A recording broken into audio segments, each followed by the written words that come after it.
This is your first Photoshop lesson. Just wanted to say howdy to you. Hope you're doing okay. Don't forget to call. Pick up the phone anytime.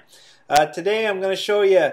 How I change the settings on my mouse, just in case you ever want to change those again. And then in Photoshop, I'm going to make. I've already made a folder and I put pictures in there that I got out of iPhoto, and I'm going to make a new file, going to bring in my background, and then I'm going to bring in another picture and erase some stuff and place it in the picture. And that's about it for this first lesson. Sorry it took so long. Kind of been OOC. Here we go. We're getting started, and don't forget, Photoshop is easy and fun. Yes, indeed. Alrighty, here we go. Go in here. This is System Preferences. I don't think you had this on your dock, if I'm remembering correctly, but you can also get there if you click on the blue apple and go to System Preferences. It'll take you to the same place. And if I click on Keyboard and Mouse, right here, under Hardware, there we go. Let's see. Here's the mouse. Here's the tracking speed. You had yours way fast, and it was just flying all over the place. Very annoying. I think that's where I like mine. This is the speed of your scroll wheel, if you got a little scroll wheel on there. Here's the old double-click speed. You don't want that all the way up to fast, or you'll never open up anything. And here you set up your primary mouse button. So I guess if you're a left-handed person, you'd reverse those, but whatever the hootenanny. And that's about it for that. Let's see here. I am going to close this now. I'm going to go to Photoshop. And mine's a slightly different version than yours, but everything's pretty much the same. To make a new file, I could either click on File and go New, or I could do the quick key command, Command in. So if I click on that, I come here, and I am going to call this file cross, because it's going to have a cross in it. And mine's going to be 10 inches wide and 8 inches high. I want it to be a full page, and it's going to be landscape orientation as opposed to portrait. Okay, and 300 for the resolution. So 10 inches. You don't want to have a file that's 10 pixels. That'll be really small. By 8 inches and 300 pixels per inch. Then I just click OK. And here is my file right now. Nothing in there. So if I look here on my desktop, I always like to make a new folder when I start something. And put everything in there. If I open up this folder inside,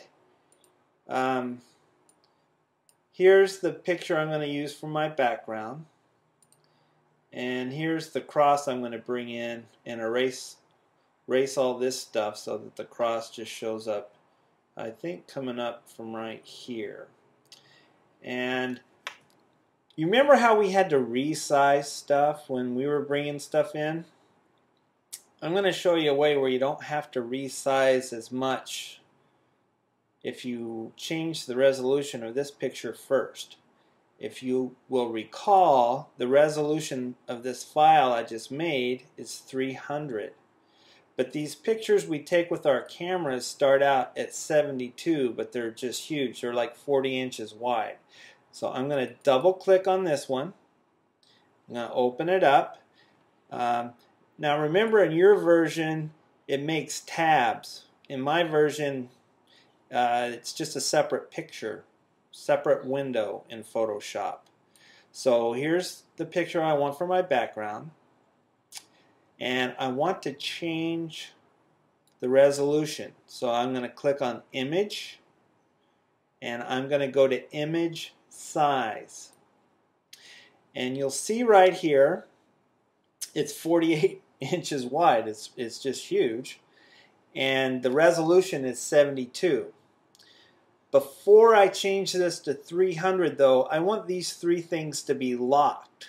So what I need to do is uncheck this resample image. See how it locks all of these? So what that is going to do for me is when I raise this up, it's going to make these numbers go down. So if I select this, and I'm going to put in 300 because that's the size of the file I'm going to, I can see that the size went way down. And then I just click OK. And looking right here, it doesn't seem to have changed at all. But it did. And so now, if I grab this layer right here and drag it and drop it in here, it's a lot closer to the actual size of this file because I changed the resolution to match this file. It's not huge anymore. So I'm going to come over here and I'm just going to close that one. I don't need that one. I don't need to save it. I'm going to make this window bigger. And as you will recall, the top tool, let's see, if I hover here, it's called the move tool. I can come out here and see that this picture is just a little bit larger than my canvas here, or smaller, I'm sorry, because I've got this gap up here at the top. So I need to make this picture a little bit bigger. So I'm going to click on image, or I'm sorry, not image, edit, and we go down to transform, and I want to change the size of this picture or the scale. So I'm going to select scale, and when I get scale, it gives me these handles. There's handles on the corners and on the top and bottom and sides. To do something like this, I do not want to mess up the resolution. The proportions. I want the proportions to stay the same so the picture doesn't get squeezed.